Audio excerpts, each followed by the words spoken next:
Hello everybody, हम इस video से शुरुआत करने वाले BTS gods flame ember story की। लेकिन उससे पहले कुछ ऐसी जरूरी बातें हैं जिनके बारे में डिस्कस करना बहुत जरूरी है। फॉर एग्जांपल, पहली बात जो आपको जाननी चाहिए वो ये है कि इस स्टोरी को BTS के ओरिजिनल ऑथर ने नहीं लिखा है, यानी कि एक ऑफिशियल स्टोरी नहीं है। हालांकि तुम्हारा भाई से फिनिश कर चुका है और मैं कह सकता हूँ स्टोरी काफी इंटरेस्टिंग है। बस बात ऐसी है कि इसमें करीब 3000 चैप्टर्स हैं, जिसकी वजह से एंड में आते आते चीजें काफी ज्यादा कॉम्प्लिकेटेड हो जाती है। हालांकि कुछ लोग जे डायनेस्टी और सोल एंड 2 जैसे नॉवेल्स के बारे में बोल रहे थे, लेकिन ज्यादातर लोग फ्लेम एम्पर को सपोर्ट कर रहे हैं। सो चलो फिर इसे ट्राई किया जाए। लेकिन मैं पहले इस बात को क्लियर कर दे रहा हूँ कि अगर मुझे लगता है कि आप सभी को स्टोरी पसंद नहीं आ रही है तो मोस्ट लाइकली मैं इसे बीच में ड्रॉप कर दूंगा। बेसिकली पूरा मैटर आपकी सपोर्ट के ऊपर डिपेंड करने वाला है। हालांकि जो लोग सोललैंड और जे डायनेस्टी एक्सपेंशन चाहते हैं उन्हें भी निराश होने की जरूरत नहीं है। आप जाकर ज्वाइन कर सकते हो हमारे दूसरे चैनल एनिमे गार्डन को। इसका लिंक मैं कमेंट सेक्शन में पिन कर दूंगा। हम वहाँ पे भी काफी एक नई सीरीज को शुरू करने वाले हैं, तो आपको चिंता लेने की बिल्कुल जरूरत नहीं है। दूसरी बात ये है कि क्योंकि battle for the heavens flame ember की कोई मनवा नहीं है तो आपको इसकी स्पेसिफिक इमेजेस नहीं मिल पाएंगे। खैर डोंट वरी, मैं सिमिलर इमेजेस को ढूंढने की पूरी कोशिश करूंगा। इसलिए चीजें आपको कैसी लग रही है कमेंट्स में जरूर बताते रहना, जैसे हमारा कोऑर्डिनेशन बना रहे। BTS की फ्लेम एम्पर की स्टोरी के शुरुआती कुछ एपिसोड्स हम काइंड ऑफ टेस्ट की तरह ट्रीट करेंगे। अगर सही परफॉर्म करते हैं तो स्टोरी आगे कंटिन्यू होगी, नहीं तो we might have to change few things. हमारे दूसरे चैनल को ज्वाइन जरूर करना, क्योंकि वहाँ पर भी काफी एक्सप्रेशन आना शुरू होने वाली है। अगर अभी तक आपने हमारे टेलीग्राम ग्रुप और इंस्टा पेज को फॉलो नहीं किया है तो डेफिनेटली उन्हें चेकआउट कर लो। Link will be provided in comment section, जिससे आप लेटेस्ट न्यूज से हमेशा अप टू डेट रहोगे। चलो अब बात करिए इस स्टोरी की। जैसा कि हमने बैटल फॉर द हेवंस के एंडिंग एपिसोड में देखा था, जियान स्पेशल टनल में एंटर कर जाता है। वहीं पे BTS गॉड्स फ्लेम एम्पर की स्टोरी उससे थोड़े पहले से शुरू होती है। यहाँ पे कुछ ऐसे टर्म्स है जिनकी वजह से आप भी कंफ्यूज हो सकते हो, तो उन्हें मैं टाइम टू टाइम क्लियर करता रहूंगा। इस स्टोरी की शुरुआत होती है तब से जब जियान ने हंटेंडी को हरा दिया होता है। जैसे कि उस युद्ध के खत्म होने के बाद जियान, जुन्नर और कारिन की ग्रैंड वेडिंग होती है और इसे पूरा दुखी कॉन्टिनेंट विटनेस करता है। ये शादी काफी शानदार और रोमांटिक थी। फिर कहा जाता है कि जियान और उसकी दोनों बेबियां काफी समय तक दुखी कॉन्टिनेंट घूमते रहे। नॉर्मल लोगों को ऐसा लगता था जैसे तीनों गायब हो गए हो। बस कुछ ऐसे लोग होते ये जानते थे कि इस दुखी कॉन्टिनेंट की देखभाल जियान कर रहा है और उसकी दोनों वाइफ 2 क्लास में बेबदू करने के लिए लगातार रिट्रीट में। अब तक जमा एम्पायर के अंदर की वुटेंग सिटी एक फर्स्ट ईयर सिटी बन चुकी होती है और वो छोटी शार्क फैमिली एक बहुत ही विशालकाय क्लैन में बदल चुकी थी। एक ऊंची सी पहाड़ी के ऊपर हम एक काले कपड़ों में इंसान को लेटे हुए देखते हैं। इसके मुंह में घास का तिनका होता है। वो ब्लैक क्लोथमैन जिसकी आंखें आसमान को देख रही होती है, वो स्माइल के साथ कहता है, जब से यहाँ पे मेरे टीचर से मुलाकात हुई है मेरी पूरी जिंदगी बदल चुकी है। जब हम इस जगह को ध्यान से देखते हैं ये जगह काफी जानी पहचानी लगती है। ये वही शाओ महल के पीछे का बैक माउंटेन था और ये दुबला पतला सा लेटा हुआ इंसान इस दुखी कॉन्टिनेंट का सुप्रीम पावर हाउस है। यही वो लेजेंडरी फिगर होता है जिसने हंटेंडी को हरा के दुखी कॉन्टिनेंट को कैटास्ट्रॉफी से बचाया था। समय सेशन बहुत तेज गुजरता है। देखते देखते उस वीक वॉर को हुए अब करीब 10 साल हो चुके हैं। जब जियान ने हंटेंडी को हरा दिया होता है, दुखी कॉन्टिनेंट में काफी लंबे समय तक खुशियां मनाई जाती है। इसमें पहला खुशी का कारण ये होता है कि अब दुखी कॉन्टिनेंट से वो हंटेंडी नाम का वायरस पूरी तरह से साफ हो गया है और दूसरा कारण एक फाइटिंग गॉड के जन्म लेने का होता है। हम जियान को खड़े होते हुए देखते हैं। आसमान में बन रहे रिपल्स को देख के जियान कहता है, ये हवा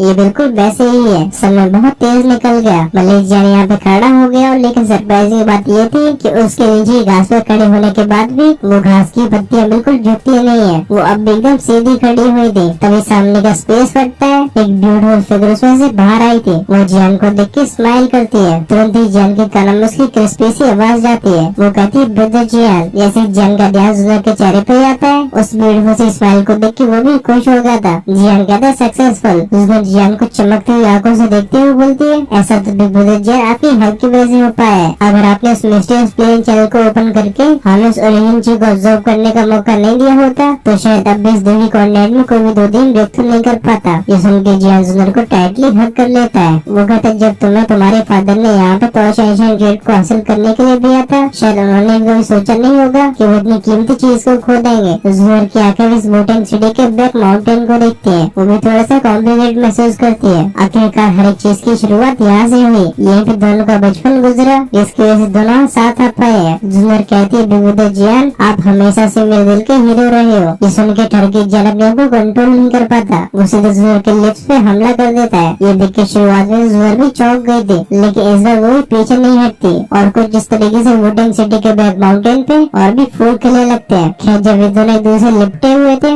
एक स्पेशल ट्रैक से दो मिडिल एज मैन बाहर आते हैं। जब इनकी आंखें सामने की सीन को देखती है, ये दोनों अपने आप को सूखी तरीके से खांसने से रोक नहीं पाते। इनमें से एक कहता है लगता है हम गलत समय पे यहाँ पे आ गए। हालांकि जियान और जुगर दोनों की अपीयरेंस पहले से कुछ चेंज नहीं हुई होती, लेकिन दोनों के और एकदम एक्सट्रीमली टेरिफाइंग लेवल पे पहुंच चुके हैं। इस समय दोनों फाइटिंग गॉड होते हैं। बोले तो दोदी। इन दोनों को देख के जियान कहता है फादर सीन जुकुन। अब इस जुगर का चेहरा भी लाल हो चुका होता है। उसके ऐसे एक्सप्रेशन को देख के गुयन हंस के बोलते हैं, हाँ तुम दोनों की पहले से शादी हो चुकी है, इससे मेरे दिल की कामनाएं भी पूरी हो गई है। लेकिन लड़के दिल सच में बहुत लकी है। मैंने जुनर को तुम्हारे शौक में बस उसको शाइन गॉड जेट को लेने के लिए भेजा था। अनएक्सपेक्टेडली तो शाइन जेट तो मेरे हाथ में लगा नहीं, मेरी बेटी भी यही रह गई। खैर जुनर और जियान को साथ देख के गुयन में काफी ज्यादा सेटिस्फाइड फील करते हैं। आखिर कौन सा फादर नहीं चाहेगा कि उसकी बेटी को इस तरीके से खुशियाँ मिले। गुयन कहते हैं हाउएवर तुम्हारी हेल्प से मैं भी 2 दिन ब्रेकथ्रू कर पाया हूँ। खैर तब भी ये सौदा तुम्हारे लिए काफी ज्यादा फायदेमंद है। गुयन के चेहरे के रिलीफ से बड़े एक्सप्रेशन को देख के जियान भी तेज से हंसने लगता है। जब जियान और गुयन के बीच में बातचीत हो रही होती है, तभी जियान सेंस करता है कि स्पेस की गहराइयों में से एक बहुत ही फाइटिंग एनर्जी इरप्ट हुई है। ये तुरंत ही 9 रंगों की रोशनी में बदल के चारों तरफ फैल जाती है और साथ में जियान के सामने फिगर मेटलाइज हुआ था। ऑफ कोर्स एक कालीन थी। हम उसे अपनी बॉडी को स्ट्रेच करते हुए देखते हैं। इसकी वजह से उसकी ब्यूटी और भी खतरनाक लेवल में चली जाती है। कालीन कहती है इतने सारे सालों के बाद मैंने फाइनली ब्रेक थ्रू कर लिया। तो फिर एक 2D क्लास है। वो अपनी फेस को क्लेंच करते हुए बोलती है ये लेवल सच में 2 शाइन क्लास से बिल्कुल अलग है। चाहे अभी कालीन अपनी कोई मेडुसा के औरे के साथ हो, लेकिन तब भी अपनी बेटी को बहुत मिस करती है। वो पूछती है कि शौशौ ठीक है। जियान कालीन को देख के बोलता है शौशौ टीचर को फॉलो कर रही है। टीचर खुद शौशौ को अच्छे से गाइड कर रहे हैं। ये 5 लोग बातचीत करते करते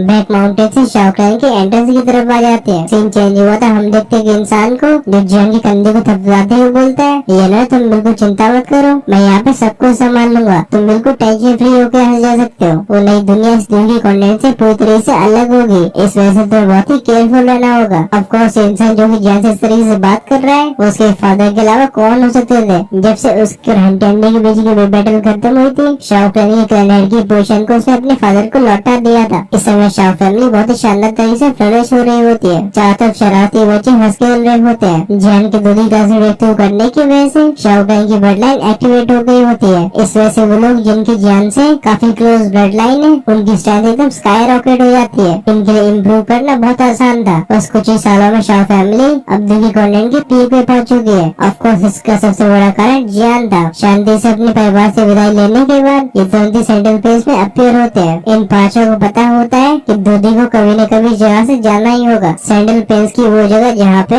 जियान और हंटेंडे के बीच ये बैटल हुई थी, उस लोगों के द्वारा टू दोदी माउंटेन बोला जाने लगा। इस जगह में जाना बिल्कुल इम्पॉसिबल होता है। इसे एक मिस्टीरियस एनर्जी बैरियर प्रोटेक्ट करता था। फिर चाहे कोई कितनी कोशिश कर ले, इस बैरियर के आर पार जाना इम्पॉसिबल होता है। 5 फाइटिंग गॉड्स, वो दोदी एक्सपर्ट जो कि दुनिया कॉन्टिनेंट के पिछले हजारों सालों में देखे नहीं गए, इस समय इस माउंटेन एरिया में 5 अपीयर हुए थे। एक ऊंचे से पहाड़ के ऊपर ये 5 लोग जो कि कुछ ही समय पहले शाओ फैमिली मंदिर में मौजूद होते हैं, वो यहाँ पे अपीयर हो जाते हैं। हम सबसे सामने देखते हैं जियान को, जो कि अपने दोनों हाथ पीछे करके ऊपर देख रहा होता है। उसके शरीर में से कोई एनर्जी फ्लक्चुएशन एमिट नहीं होती, लेकिन पीछे खड़े 4 लोगों को दुबला पतला शरीर ऐसा लगता है जैसे आसमान को रोक ले। जियान कहता है आप दोनों के पास पहले 2D क्लास को टारगेट करने की क्वालिफिकेशंस थी, बस ओरिजिन जी की नामौजूदगी की वजह से आप दोनों आगे नहीं बढ़ पाए। अब क्योंकि परेशानी हल हो गई है, तो फिर आप दोनों के 2D क्लास में एडवांस करना नेचुरल बात है। ये सुनकर जुकन बोलते हैं भले मैं 2D क्लास में एडवांस हो चुका हूँ, तब भी हम दोनों की सैन के बीच में काफी बड़ा गैप लगता है। तुम आखिर किस लेवल में पहुँच चुके हो? जुकन काफी ज्यादा क्यूरियस थे। वो पाते हैं कि भले मैं 2D क्लास में ब्रेकथ्रू कर रहे हो, कई साल हो चुके हो, लेकिन अभी वो जियान के आर पार नहीं देख पा रहे। लगता है जियान ने काफी ज्यादा प्रोग्रेस करी है। अब इसके बारे में जियान भी हेल्पलेस था। जियान कहते हैं हाँ ये बात सच है कि पिछले कुछ सालों में रिट्रीट में जाने के बाद मुझे ऐसा लगा कि मेरी स्ट्रेंथ इम्प्रूव हो चुकी है, लेकिन दुनिया कॉन्टिनेंट में इसकी कोई रिकॉर्ड्स मौजूद नहीं है। इस वजह से मैं भी इसके बारे में कुछ नहीं जानता हूँ। आखिरकार दुनिया कॉन्टिनेंट में 2D सबसे सबसे स्ट्रॉन्गेस्ट एग्जिस्टेंस है। किसी को भी नहीं पता कि आगे के क्या लेवल्स होते हैं। बस जियान साफ तौर पर फील कर पा रहा था कि उसकी स्ट्रेंथ पहले से काफी ज्यादा खतरनाक हो चुकी है। अगर अब उसकी मुलाकात हंटी एंडी से होती है तो हंटी एंडी जियान का कुछ भी नहीं बिगाड़ पाएगा। जियान फिर से अपने सिर को उठा के उस खाली आसमान को देखता है। वो खुद से बड़बड़ाती हुई बोलता है, शायद वहाँ पे एक आंसर होगा। मेरे डेट के समय पे मैंने फील किया कि मेरी वो फीलिंग और भी स्ट्रॉन्ग होती जा रही है। ये दिल की कॉन्टेंट मुझे रिजेक्ट कर रहा है। ऐसा लगता है जैसे दूर से कोई आवाज मुझे पुकार रही हो। ये सुन के जुकुन के चेहरे पे भी स्माइल आ जाती है। इस समय उनकी आंखें एकदम फायरिंग हॉट हो गई थी। वो कहते हैं, उस आवाज के बारे में भी काफी क्यूरियस हूँ जिसके बारे में तुम बात कर रहे हो। शायद वो एक और अलग दुनिया है। इस दुखी कॉन्टेंट में पांचों पहले से सुप्रीम पावर हाउस बन चुके हैं, लेकिन उस मिस्टीरियस जगह पे हो सकता है कि जर्नी की वो शुरुआत हो। जिया स्माइल के साथ बोलता है, तुम्हारा दिल टूट चुका है। जुकुन कहते हैं, क्या तुम अलग हो? जिया नोट करने के बाद फाइनली एक सांस को भरता है। अब जब उसकी आंखें फिर से आसमान को देखती हैं, उसके चेहरे की स्माइल और भी फैल जाती है। इस समय जियान के स्माइल को देख कहा जा सकता है कि स्माइल कई सालों से अपियर नहीं हुई है। अचानक से जियान का शरीर फ्लोट करने लगा था। उसकी आंखें देखती सामने के स्टाइल को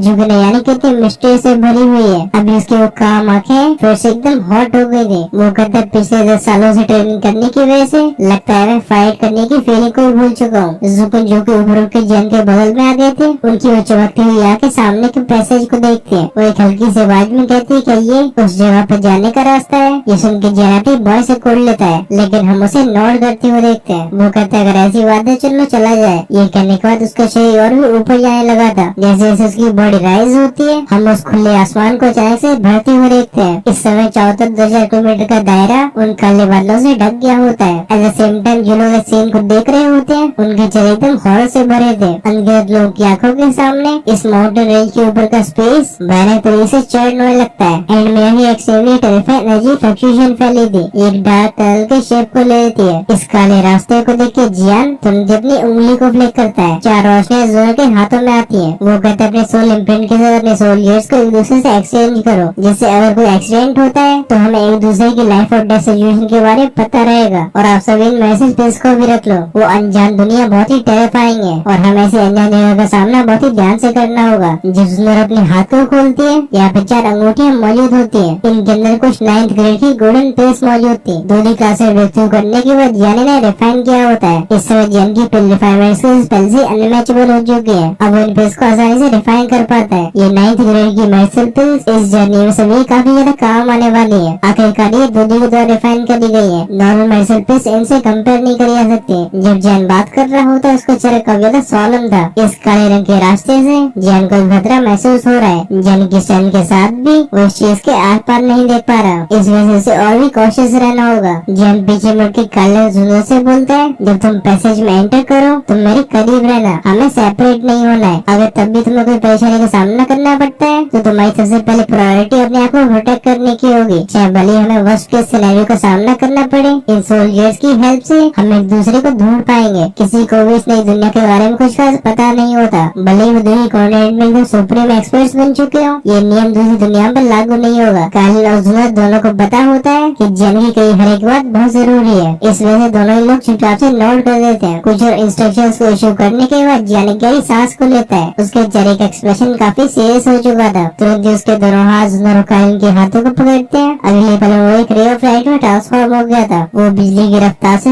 ब्लैक होल की तरफ आगे बढ़ जाता है। जब पीछे खड़े गुयन और जुकुन ऐसे सीन को देखते हैं, वो भी धरती बेस के जियान को फॉलो करने लगते हैं। आसमान में टूटे हुए सितारों की तरह आगे बढ़ते हुए इन 5 लोगों को देख के जमीन पर अनगिनत लोग अपने घुटने टेक देते हैं। लोग अलग अलग अपनी अपनी आवाजों में जियान को विदाई देते हैं। इन सभी की आवाजें आसमान के बादलों को भी हटा देती हैं। इन्हें काफी लंबे समय तक सुना जा सकता था। जब स्काई मैच अलायंस के अंदर मौजूद दीवालों से सीन को देखते हैं, उनकी आंखें भी नम हो गई थी। वो कहते हैं, लिटिल फेलो, वो दुनिया इस दुखी कोने से 1000 गुना इंटरेस्टिंग होगी। जब मैं 2 दिन ब्रेक थ्रू करूंगा, मैं भी तुम्हारे पास जरूर आऊंगा। तब तक तुम मेरे लिए आराम का बंदोबस्त करके रखना। भले शाशा कितनी पावरफुल हो चुकी हो, जब उन 3 लोगों को जाते हुए देखती है, उसकी आंखों से आंसू नीचे गिरने लगते हैं। वो कहती, फादर मदर जुनून, जब मैं 2 दिन क्लास में पहुंचूंगी मैं आपको ढूंढने जरूर आऊंगी। जय बड़बड़ाती है, बोलती है, जियान तुम्हें कुछ भी नहीं हो सकता। आखिर मुझे तुम्हारी और भी मेडिसिन चाहिए। And is a new beginning. शायद ये बेसिकली सेंटेंस को अच्छे से डिस्क्राइब करता है। अभी जियान के दिल में भी काफी ज्यादा एंटिसिपेशन होती है। वो कहता है मैं जियान अब इसे दुनिया को एक्सप्लोर करने के लिए तैयार हूँ। तैयार तो मैं भी हूँ इस पूरी स्टोरी को एक्सप्लेन करने के लिए। अब बस इसका आगे बढ़ना आप पे डिपेंड करता है। ये एपिसोड बेसिकली वहाँ तक था जहाँ BTH का ऑफिशियल एपिसोड एंड हुआ है। बेसिकली इसे मैंने दोनों के बीच में कनेक्शन बनाने के लिए एक्सप्लेन किया है। आप सभी के इसके बारे में क्या ख्याल है कमेंट्स में लिख जरूर बताना। अगर अभी तक आपने हमारे दूसरे चैनल को ज्वाइन नहीं किया है तो उसे डेफिनेटली सब्सक्राइब कर लो, क्योंकि वहाँ पे काफी एक नई सीरीज आने वाली है। आगे आने वाले कुछ एपिसोड्स में आप सभी कमेंट्स बहुत ज्यादा इम्पोर्टेंट रहेंगे। इस वजह से अपने सजेशंस को कमेंट्स में लिखना बिल्कुल मत भूलना, ताकि मैं भी जान सकूं क्या मुझे स्टोरी कंटिन्यू करनी चाहिए। एंड तुम में से कई लोग कहने वाले हो कि ऐसा तो पिछला वाला एपिसोड ही था, लेकिन एक नई बिगनिंग है। इस वजह से दोनों स्टोरीज के बीच रिलेशन बनना काफी जरूरी था, क्योंकि एक बार हमारा रॉकेट लॉन्च हो गया तो फिर काफी लंबा जाने वाला है। इस वजह में शुरुआत में कभी ध्यान रखना होगा। अगर आप हमें सपोर्ट करना चाहते हो तो ज्वाइन कर सकते हो हमारे चैनल की मेंबरशिप को, क्योंकि काफी जल्दी हम मेंबर्स के लिए अर्ली एक्सेस अवेलेबल करवाने वाले हैं, जिससे वो एक एपिसोड आगे देख पाएंगे। ज्वाइन का बटन मेरे चैनल के होम पेज पे। Until then take care, tata, bye bye.